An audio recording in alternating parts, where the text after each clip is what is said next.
long ball is going to go for a touchdown. The game's over. Webster Slaughter. Metcalf will go for the score. Unbelievable. 45-40. Run, William, run. He's got blockers in front. 5. Touchdown. Joshua Cribbs turns disaster into a score. Sight wants it all on this one for Logan, and he is there. Jim Brown to the 30. Jim Brown is going to go in for another touchdown. The Cleveland Browns select Baker Mayfield. Wow. It is Baker Mayfield. I woke up feeling dangerous. Hello, Cleveland. Welcome to another edition of the 1085 Gridiron Podcast. It is finally draft week. All the speculation will be put to rest. We got a great episode planned for you. We're going to preview the draft here. I'm Jack McCurry, and with me, as always, is my co-host, Anthony Jokey. Anthony, how you doing, man? Doing all right. I just got back from vacation, which was nice, and excited for draft week, even though it's not what it's been for us over the last 3-4 years, but it's going to be a different kind of draft, and we're still excited for it. Most definitely. And, to join us tonight, this guy on his podcast has been killing it all pre-draft season. Not just him, but Pete Smith have been keeping everybody up to date on prospects and everything about the draft. And we're very excited to have him on. He is the host of Locked On Browns, Mr. Jeff Lloyd. Jeff, pleasure to have you back on the pod. What's going on, Jack, Anthony, gentlemen? How we doing? Yeah, it is. It's a crazy week. It is. Maybe a little of the luster is off of it with no action as of now on round one, which has kind of been, Browns centric for the last couple of years. But it's a small price to pay for being a better team, and everybody just say, you know what, Odell Beckham, anything else in this round one, I think we'll all make do. We'll all live with that. Most definitely. I mean, like you guys said, the draft, we haven't been as excited for the draft as, the last 20 years, for instance. The draft has been our Super Bowl. But, I think last week, like, the schedule release was like our Super Bowl. Getting Beckham was like our Super Bowl. Winning and is going to be so much better than talking about draft prospects. And, last year at this time, me and Anthony, we broke down 100 prospects and we talked about the draft a lot. And honestly, this year we haven't talked about it at all. And I think when we acquired Beckham, it was kind of like, the draft's not as important. We're becoming a legit NFL franchise, and now we don't have to worry about the draft as much as other teams and what we used to have to put up with. No doubt. I think we've reached a point where it's not so much worrying about the draft anymore and team improvement. It's, hey, we went from 0-16 to 7-8-1. Now let's take it to double digits. Let's win a division. Let's host a playoff game. I think everybody, on a whole on this fan base, that's exactly where their mind should be. Absolutely. As of right now, the Browns are sitting at pick 49, but I feel like we can all be in agreement that we know John Dorsey pretty well now through what he's done here in the 17 months he's been the GM of the Browns. I have the feeling that he's not going to sit at 49, and if there's a deal to move up and there's a player he wants, he's going to make that move up. I mean, Jeff, do you think he's going to sit pat at 49? And do you think come Thursday night, towards the end of the first round, that the Browns are going to jump up if the opportunity presents itself? I mean, look, first things first, obviously it's a 50% chance he's either going to or he's not. We're going to go live probably, and we'll start recording somewhere in the 20s, and that way we'll be able to have instant reaction if they do it. I think what would tempt him, and if this is where he truly wants to – look, Jeffrey Simmons we all know is a name that obviously he's enamored with.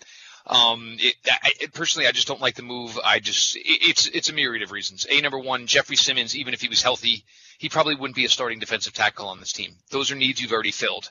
The other thing is the knee injury. If we're talking about winning a division, you want to use these draft picks to make sure that at least these guys are going to come in and they're going to contribute right from jump. Nobody has any idea whether or not Jeffrey Simmons can even play a down in 2019. So at 49, I'd almost be okay with it, but you're going to trade up for this, which means you're going to leave other needs, unmet for a guy who may not take a snap of football in 2019 for this franchise. So I wouldn't go that route. The thing that's going to concern me and what should concern John Dorsey is they still need some help in the secondary. Burnett and Eric Murray, me and Peterman's all Eric Burnett was drafted by John Dorsey to play corner. He could be more of that type of guy here, maybe a Body Calhoun type of player here. Morgan Burnett is strictly a box safety. He's not like Jabril, who was graduating and was able to go further back in zone coverage and was developing in that route. Morgan's 30 years old. So if a secondary run starts to go and a bunch of cornerbacks and safeties start going, for me, in my opinion, that would maybe be the one for John Dorsey that would tip his hand.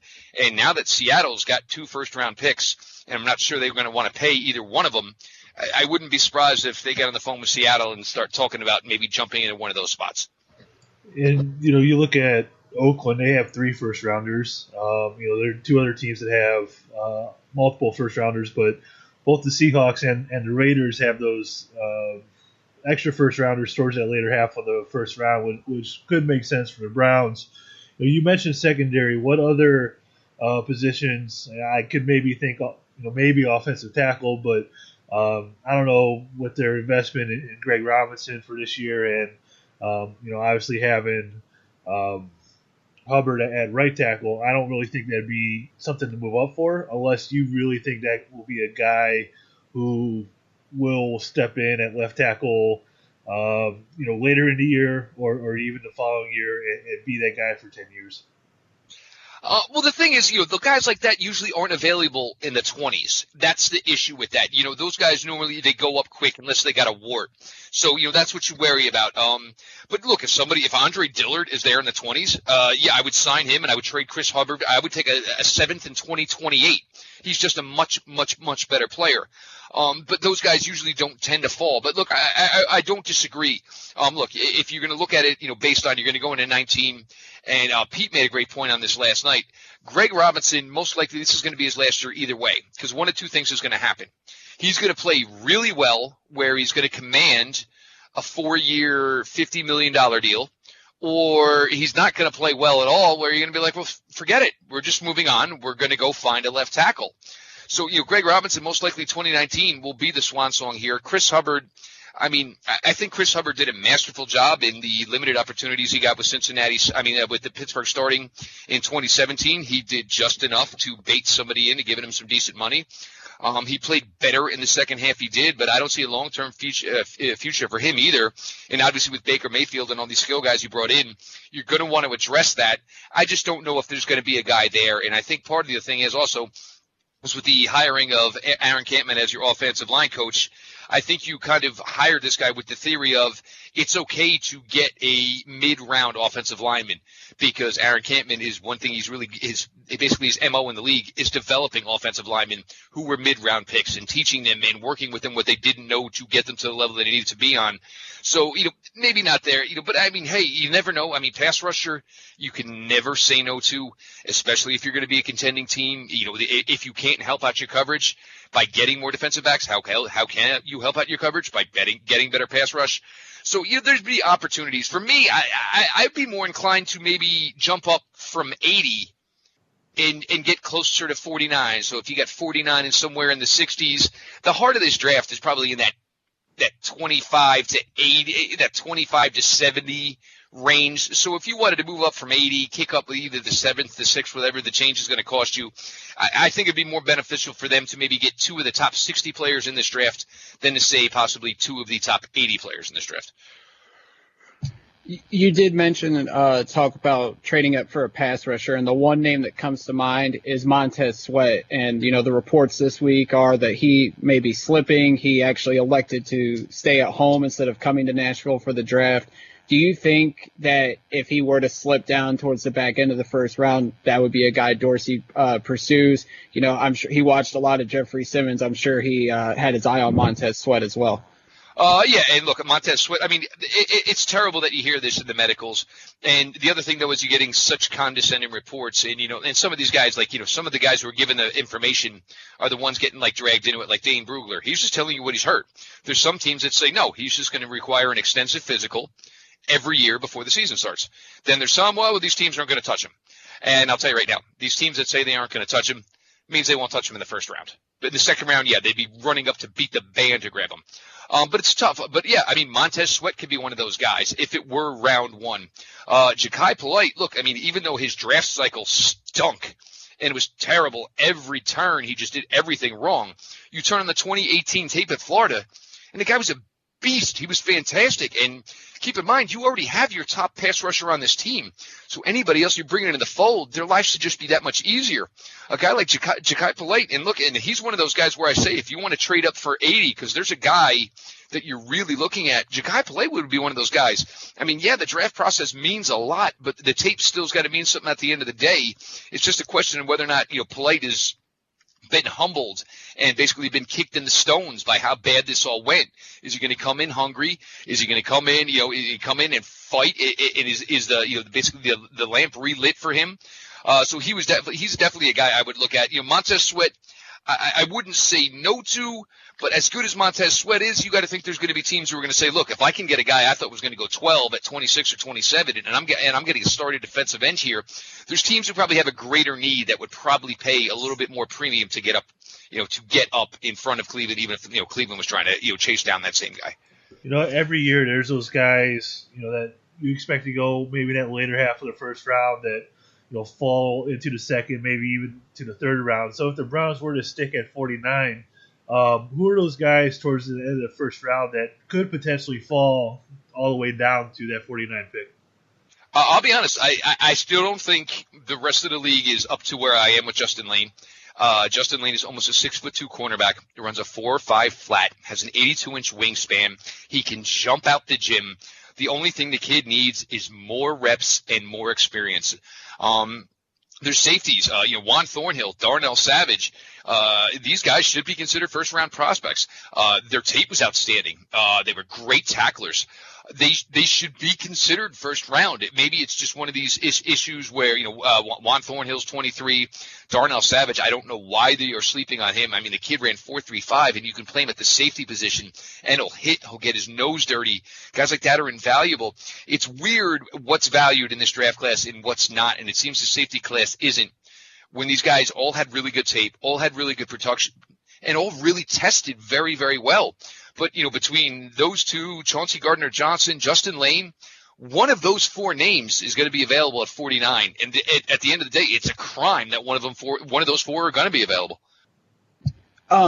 If at 49, Jeff, you mentioned secondary, and that's what a lot of guys are going to. Is there an offensive tackle there in that spot, 49 or even 80, that would merit picking there at that point? Do you think could potentially be a long-term left tackle? I know a lot of people are still thinking, and we did just talk about Greg Robinson only being here for the next season. Is there anybody there worth taking that you could develop?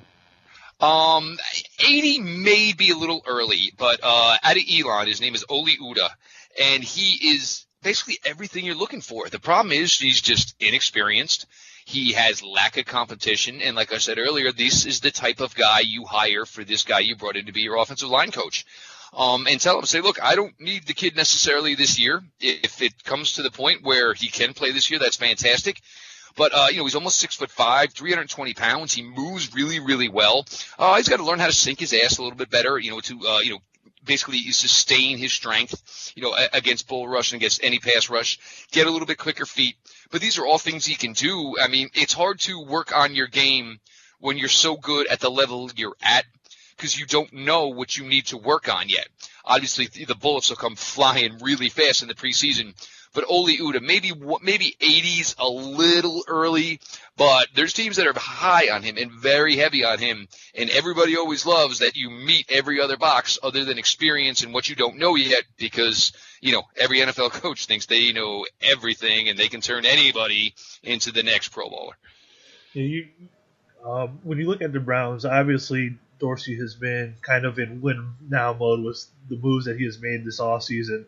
Where do you think the balance is with this draft and getting guys who can fill a hole right now, fill depth on this team, versus drafting guys for the future and developing them down the road for maybe when you have to replace guys like a Greg Robinson, like Christian Kirksey or other guys on this team. Well, I agree with you there. The linebacker position is something going to have to be addressed. But what you're looking for, though, and it's a different model now, though, because when the Browns were drafting defensive players in years past, it was, we can't let anybody score on us. That was almost like the mentality. Now it's, I want athletic guys who can tackle and chase plays down. The Browns should be in nickel or dime 60 to 65%, if not more, week in, week out, if this offense does what it's supposed to be. But, you have to, the development, and part of what it is, and I think they've been pretty good with it, is meeting with some of these guys and starting to learn the type of guys they are. Because, when you got 3 5th-round picks, especially now the way Cleveland looks, none of these guys are going to be asked for much. So, they're getting inside these guys' heads. They're getting to know the type of people they are. Like, look, if you're not playing, much, are you still going to be the guy who's going to put in max effort 110% day in, day out? Because at any second, obviously, your number can be called. But even still, 2020, we may have a spot that we're planning to put you in where you are going to be a starter, key contributor with this team. And I think that's where they've done a great job. I mean, they brought in the one kid, I think his last name is Harrell, out of Florida Tech, for God's sake. I didn't even know Florida Tech had a football program. I didn't even know Florida Tech existed. But you brought in a guy like that because he was athletic. He hits, and we got, watched a little on him. He's just a football player. Really has no idea what in the world he's doing yet.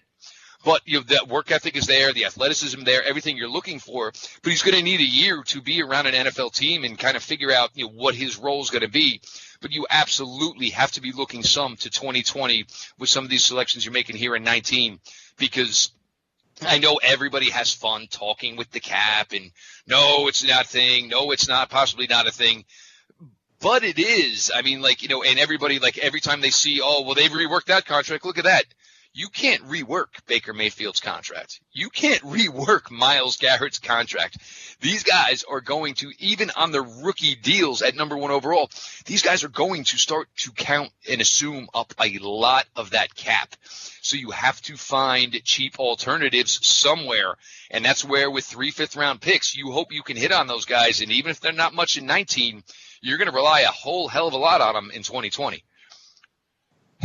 And, the mid-round, it seemed to be where Dorsey and Elliott Wolf and Alonzo Highsmith have really, they've attacked the draft. And whether they were in Green Bay, Kansas City, or even now with the Browns, you look last year, Antonio Callaway, Jannard Avery, those guys Browns hit home runs on in the middle rounds. Jeff, when you look at it, who are some of your favorite guys in those middle rounds or even in the late rounds that have caught your eye throughout the draft process so far? For me, it was a guy I loved, and I thought he would go really early, Benny Snell. The testing didn't go well. We have all this talk about, whether or not, Duke Johnson's going to be moved on or not. There's got to be somebody else here. With Kareem Hunt missing the first 8 games of this season, you can't just expect Nick Chubb to do everything. What's the easiest thing to replace? The easiest thing to replace is the guy who can just hopefully consume the yards that are there and are given to him. And with all the skill players you have, obviously the focus of the defense is going to be on shutting down, the air game. So, a guy like Benny Snell, the great thing about Benny Snell is if it's a 4-yard play and, if the availability for 4 yards is there, he'll get the 4 yards. He finishes the run hard, so he'll get 5 to 5.5. It's one where I hate that the testing did it to this guy. And he looks a little worse than he is, but great player. I think the wide receivers, there's guys everywhere. You look at Miles Boykin, an absolute freak out of Notre Dame. Nobody's really sure how good of a receiver he is or how much work he can do. But this is a perfect spot for a guy like him where he can come in and, you could say that, maybe 1 or 2 plays per game. This is where we'll start to get him, initiated and get his feet wet and see if we do have a player here. There's tight ends up and down. Oliver out of San Jose State, Waring out of San Diego State. Those tight ends are going to go in the mid rounds. They are fantastic players. The linebackers position, obviously you have the 2 Devins and Devin White and Devin Bush up top. And then there's probably not a linebacker I would touch till day 4. But you get into Ben Burke-Hervin out of Washington. You get into, the 2 Notre Dame kids and Cooley and obviously his teammate. Even late on day 3, I hate the way Khalil Hodge tested. but the guy was a fantastic college linebacker and produced 375 tackles in 3 years. It's just an incredible number. The linebacker class is just going to bring you value all through day 3. Bunch of great players. Utah's got another one in Carmen. Just a fantastic linebacker group, as long as you can understand where their value is and you just don't overdraft them. You talk about value there. A lot of ways teams have get value is to find those undrafted free agent guys, and I would think with where the Browns are headed in terms of contending for the playoffs and potentially contending for the Super Bowl, you would think that some of those undrafted free agent guys would have the Browns on their radar. Who are some of those guys that could go undrafted that the Browns should be able to pick up, or that those undrafted free agents would have the most interest in? Interesting guy. Guy's name is Bunchy Stallings. He can play interior, so he can play guard or center out of Kentucky. 6'3" and change, 308 pounds. Good player. Doesn't seem to be getting any buzz here. So if you want a guy, look, J.C. Treader, you kind of always need a guy who can play center. And it was great that Corbett was a handcuff at center last year. But now if he's going to be handed the right guard position, you want somebody who can at least, if Treader, ends up dinged or can't practice like he did last year, but still show up for games, you need somebody to keep the, cohesion going through practices. You don't want Corbett moving back and forth. You want him to just take his role, own it, and just grow into it. So a guy like him, obviously Bunchy Stallings out of Kentucky is an interesting name. Jimmy Moreland out of James Madison, an interesting quarterback. There are some tight ends. The kid from Stetson, Parham, 6'8". He's just like a tool. You're not sure. Like, he can kind of run some routes like a wide receiver. He's going to have to develop a little bit as a wide receiver. You're going to get to the running backs, whether it's Williams out of either whether it's Notre Dame or out of North Dakota State. Those guys can come in and contribute. The thing with the UDFAs, it's going to be a little bit tricky because some of these guys who, guys who go undrafted and, their agents say, look, man, you're a guy who should be able to make an opening day roster. It's going to be tough if you choose Cleveland because, a lot of this is filled right now. There's very limited holes. Or, are there going to be some agents to say, look, if you go to Cleveland, there's going to be a lot of eyes on those games in the preseason. So if it doesn't work out there, which it very well may not happen, at least people will say, well, it used to be, well, he wasn't good enough to make the Cleveland Browns. Now it'll be more of, well, he just missed making the Cleveland Browns. So it'll be different how agents steer their guys. Do you want to send them to the New York Giants where there's a bunch of open roster spots? Or do you want them to go to a place where, they're going to be around a bunch of good football players? They're going to get a lot of great work over the summer. Most likely you're not going to make the roster. But, then do you have to want to reshop them there? Or do you just want to get them to a home early where hopefully if they stick around 6-7 weeks, they get an opportunity to make it? It's going to be really interesting how it works with the Browns this year and with the UDFA market. Do you think they draft a developmental quarterback this year, or is that a year too soon? And do you think they just roll with Gilbert and Stanton as the backups for 2019? Me personally, I have two names I like. I love Tyree Jackson out of Buffalo. And even though, normally you would say, you want your backup quarterback to, resemble your starting quarterback. Tyree Jackson, the one thing he does is he can throw the ball down the field. What did Freddie Kitchens do once he took this team over? Threw the ball down the field. What does Todd Monken have a reputation for? Throwing the ball vertically down the field. So Tyree Jackson would be a guy I would have zero issue. He'll probably go higher than this, but if you could get him at 119, I know there's other needs to be met. I would have no problem, and we eventually can maybe go the Matt Schaub route in a couple of years where teams need a quarterback, and you can move him on for obviously assets then. Gardner Minshew, if you're looking for that Baker Mayfield type, had a 42 on his Wonderlic, played with Mike Leach, so obviously the ball got thrown all over the yard. So the kid is capable of throwing the ball. Obviously, the old adage of is, why didn't your backup quarterback ever take any reps? Because we don't, if 6 gets hurt, we're effed, and we don't practice effed. So you don't really want it. But I do believe, I think with the bringing of Gilbert in, and obviously him and Baker are tight, same high school, obviously, but 5 years apart. There's no doubt they know each other.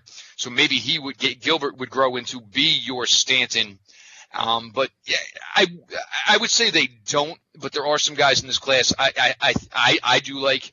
But I don't think they're going to go that route, and I think they're just all in on Baker. And if something happens, it ain't going to matter.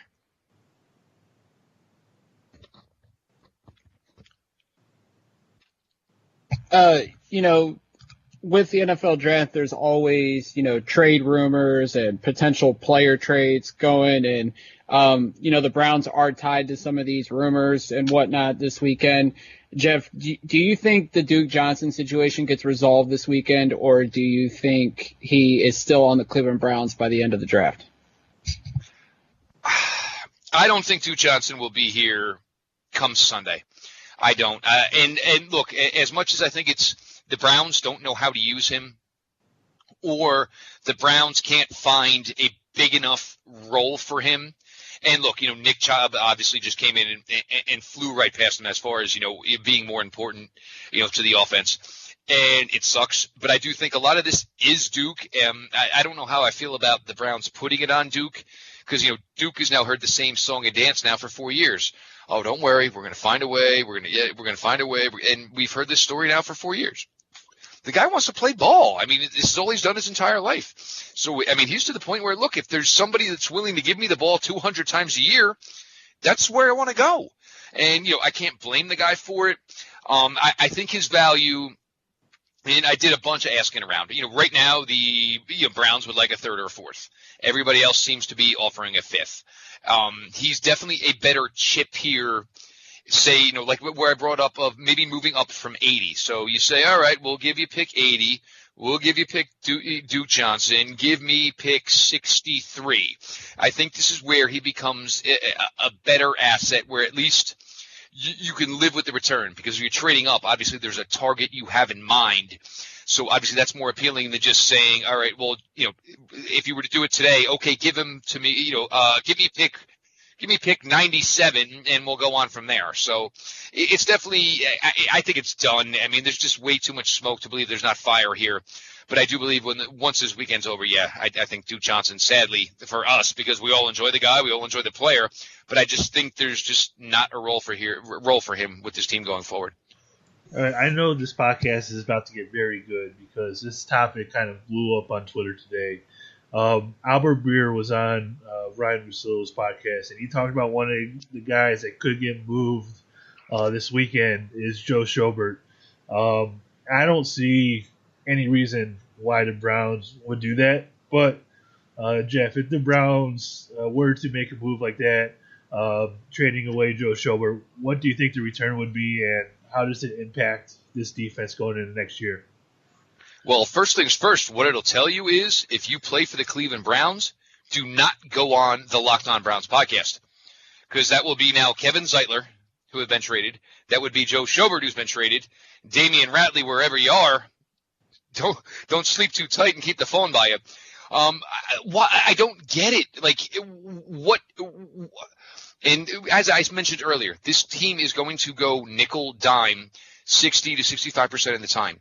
And Joe, look, if he does have his limitations in the run game, which I think this year was caused because he did not have a good defensive line, as opposed to a very good defensive line in front of him in 2017, and it wasn't an issue then. But if he is a great coverage linebacker, isn't that what you're going to want when most of the time you are going to be up in the game because you are a good football team, and that's what good football teams do.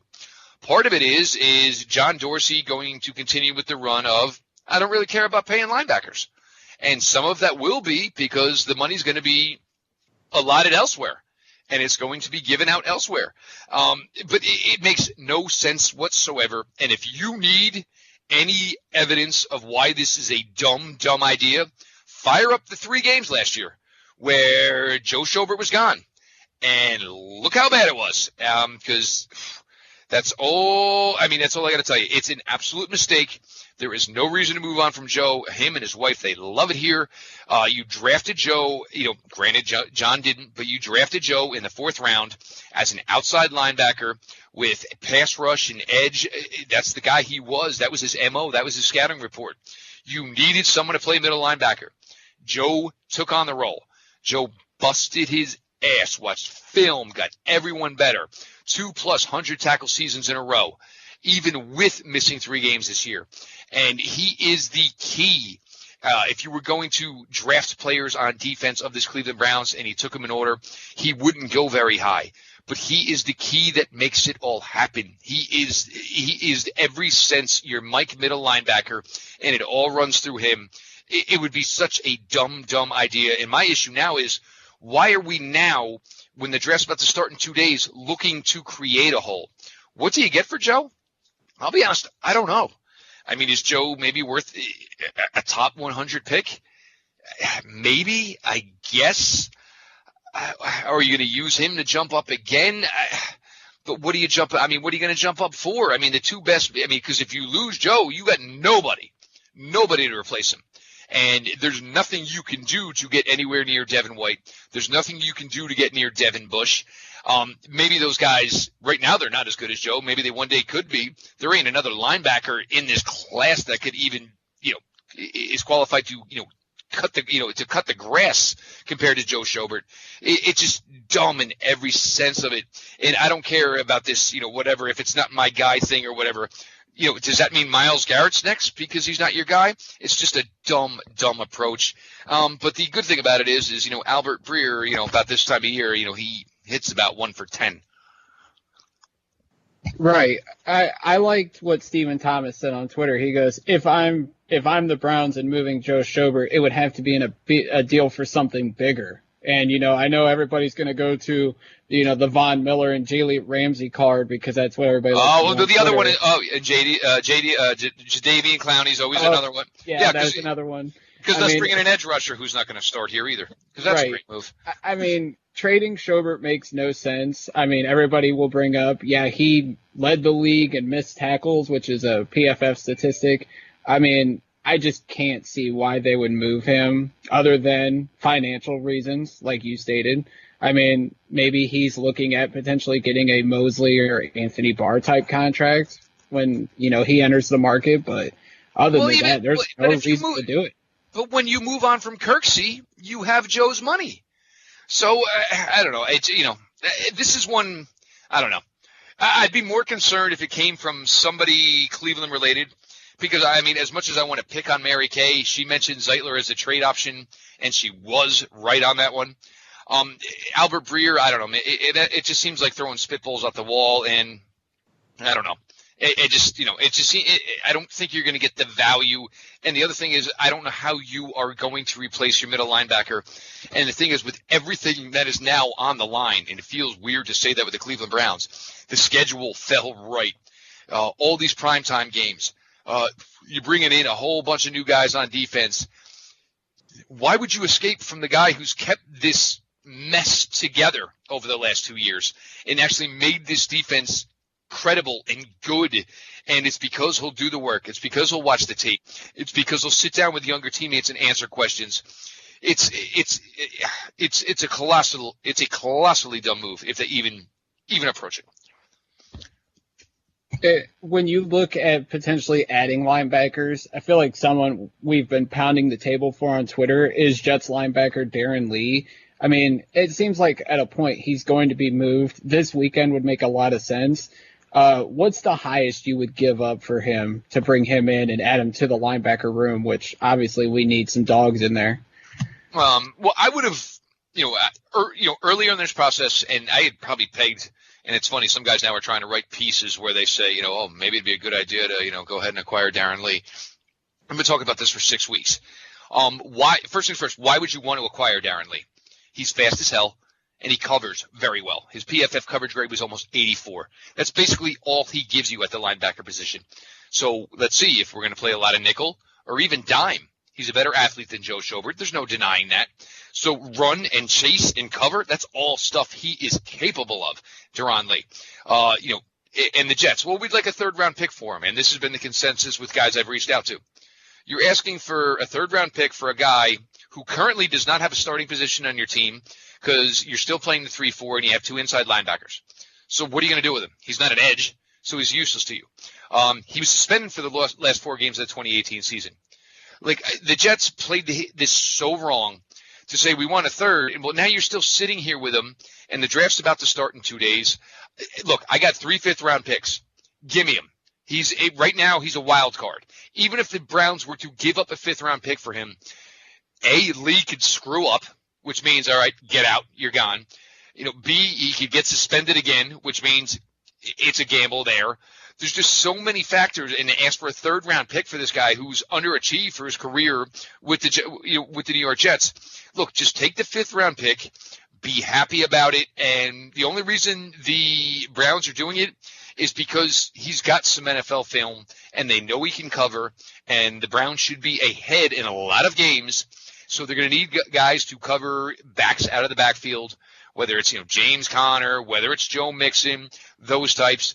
Even if they catch the ball, you want to make sure it's a 4-yard gain and not a 14-yard gain, and that is what Deron Lee can do for you.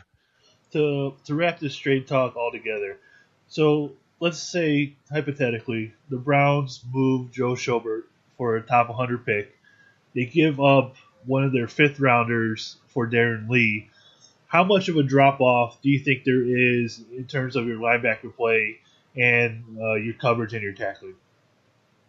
Oh, huge. Because, everybody wants to pick on Joe Schobert for not being good in the run game. Deron Lee's terrible. It's just that is, maybe you say, I don't even know if you're saving money because technically Joe is on the 4th year of a 4th-round deal. And Deron Lee, I believe, is pegged at about $1.9 million and change as a 1st-round pick. So you're not saving money. You're actually paying more. No, there is no way in any way whatsoever your defense got better. It's just not. It's not even close. You would need Christian Kirksey, who obviously was hurt last year, and even when he wasn't hurt, wasn't playing very well. No, huge mistake, and you're taking what was your weakest unit already on your defense and making it even weaker. All right, before we get on out of here, we'll wrap up draft talk with, talk about what's going on at the top of the NFL draft. Thank God the Browns aren't there this year and they're not in this kind of situation. In all likelihood, the Arizona Cardinals are going to draft Kyler Murray at the number 1 pick and then subsequently trade Josh Rosen. Jeff, going to you with this one. Who would you rather have going into 2019? Would you rather have Josh Rosen going into his 2nd season, or would you rather have Kyler Murray as a rookie in Cliff Kingsbury's offense? I would probably have look, I loved Rosen a lot. I really like Josh Rosen. I'd probably rather have Josh Rosen. I don't know exactly what the Cardinals' game plan is here. You just went through a head coach getting hopefully the quarterback you thought was his going to be guy.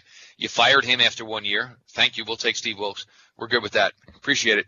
But now you're going to basically now just throw out another rookie head coach. You're going to throw out another rookie quarterback, drafting a quarterback at 1 overall. Maybe if you just kept Rosen and moved on from the number 1 pick and traded away, maybe you'd fill some holes. It doesn't matter who the quarterback is. That team is so void of talent anywhere. There's no talent on that team whatsoever. So why the fact that it's Cliff Kingsbury and Kyler Murray going to improve it? I don't see it. Christian Kirk's a nice player, but Larry Fitzgerald, the first ballot Hall of Famer, but he does not have much left in the tank. It's just, I don't know. I don't see a recipe there for success for the Cardinals' plan. But I like both guys, and I think Kyler Murray is fascinating, and I want to see what's going to happen with this. I really do, but I think putting him on a team that there's so much lack of talent around him, I don't know if that's going to be the recipe where he's going to achieve, what is his ceiling as a prospect. If I'm the Arizona Cardinals, you look at, where they're at talent-wise, and you mentioned how dim it is there in Arizona. If I'm Arizona, I'm keeping Josh Rosen, and I'm trading that first overall pick and accumulating as much assets as I can because there are so many holes, especially on the offensive line, especially on that defense. They need to fill a lot. And I think they could do a lot of damage by getting one of these teams to trade up and getting one of those top defensive players at number 1. But I'm not a GM. I'm not the Arizona Cardinals. But to me, that would make the most sense. Oh, I couldn't agree more. Even still, or somebody to come up and take the quarterback. I don't know. I'd rather see year 2 of Josh Rosen with some more talent around the roster and evaluate it there. I just don't get it.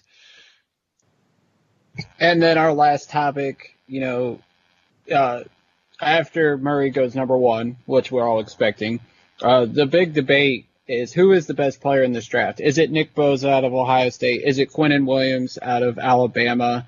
I've seen a lot of people say Williams is the better prospect. Jeff, I think you said Williams was better over Bosa.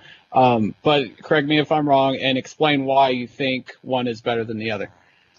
Well, I mean, for me, it's simple. If you can get a defensive lineman who is stout against the run and can still rush the passer, I don't want to compare them. Obviously, Quinnen's a bigger boy. Aaron Donald's a little small. But the effect that guys like Aaron Donald can bring you, which is what Quinnen Williams showed you this year, is through the roof. It's just, you're close for the quarterback. It's just that much easier. You're usually going to have your back chip on an outside rusher. You're not going to usually have him chip on a guy who maybe outweighs him by 135 to 140 pounds. It's just, if you are the supreme interior player, that makes you more valuable because it's quicker for you to get there. And I would even venture to say Ed Oliver may be more valuable than Joey Bosa. A healthy Jeffrey Simmons may be a better prospect than Bosa. It's not a knock on Bosa. It's not. It's just, he's a good athlete. Nick Bosa is. He is not an elite athlete as a pass rusher, but you got three guys who can play interior, and they can beat their man in a split hair of a second, and they can create all sorts of havoc. It's a shame Jeffrey Simmons didn't get to finish this draft process. Obviously, the off-field, and that's not stuff I'm a huge fan of, but the player cannot be denied. And there are three if this – in a perfect world where if players were based on the players, not just the positions they played, this draft would go any way you chose it. Quinnen Williams 1, Ed Oliver 2, and Jeffrey Simmons 3. They are the three best players in this draft. Well, Jeff, it's a pleasure as always to talk to you. The last time you were on was a year ago before all the madness happened in free agency and the draft. So hopefully we have you on again more frequently as a guest, but go ahead and plug everything that's going on with Locked On Browns, man. Obviously, I'm the host of Locked On Browns. We go the daily route. We've literally gone that route here with the draft. We've pretty much gone almost every single day here. A couple days off here in between for whatever. Pete Smith has been great with this for me. Pete goes a lot deeper into this stuff that I do. We've made a nice bond here, and we've put out some great content. Thursday night we plan to we're going to do at least 3 shows because we want to cover basically the first 10 picks, then maybe the next 10 picks, and we want to be on for that last part where if the Browns do decide to stick their feet in the pool, we'll be able to give live reactions and all analysis on that stuff. It's just been a fun ride, and it's just great to cover this team where they are now as opposed to when I took this job and covering an 0-16 team during the dreads of that 2017 season, and no more Hugh Jackson, and coaches are better, players are better. Everything about it's fantastic. The Locked On Browns podcast can be found on iTunes, Google Play, Spotify, Himalaya, anywhere where you listen to podcasts, you can find Locked On Browns. Follow the Twitter account. It's a follow back account at Locked On Browns. Follow me personally at Jeff_LJ_Lloyd. It's fun. And it's weird because I didn't think I was going to normally I don't get that excited until the week of the draft. And I thought this year was going to be different, but it's still the draft and I love it. So, the juices are starting to flow here. I'm literally trying to manage each day by the minute, second between my wife works in the school system.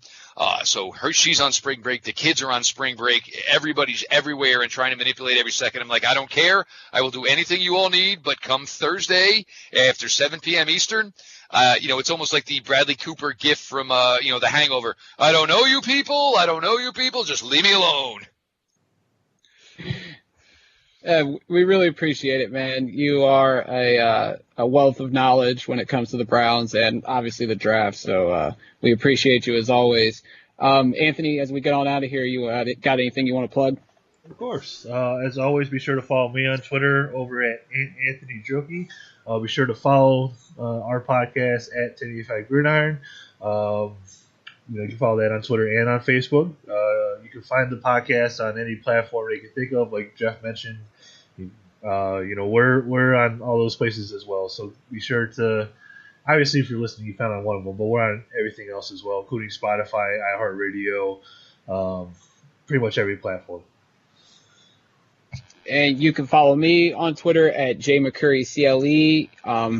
I always plug the northcoastsports.com and still go there because I do have some great writers there that are contributing to the site. But I am now writing for bigplay.com, just started there last week. I am the Cleveland sports contributor / writer, so go check out my work there. And I also do some other writing. I wrote a piece on the Josh Rosen trade rumors, so go check that out at bigplay.com. And as always, as we get on out of here, go Browns.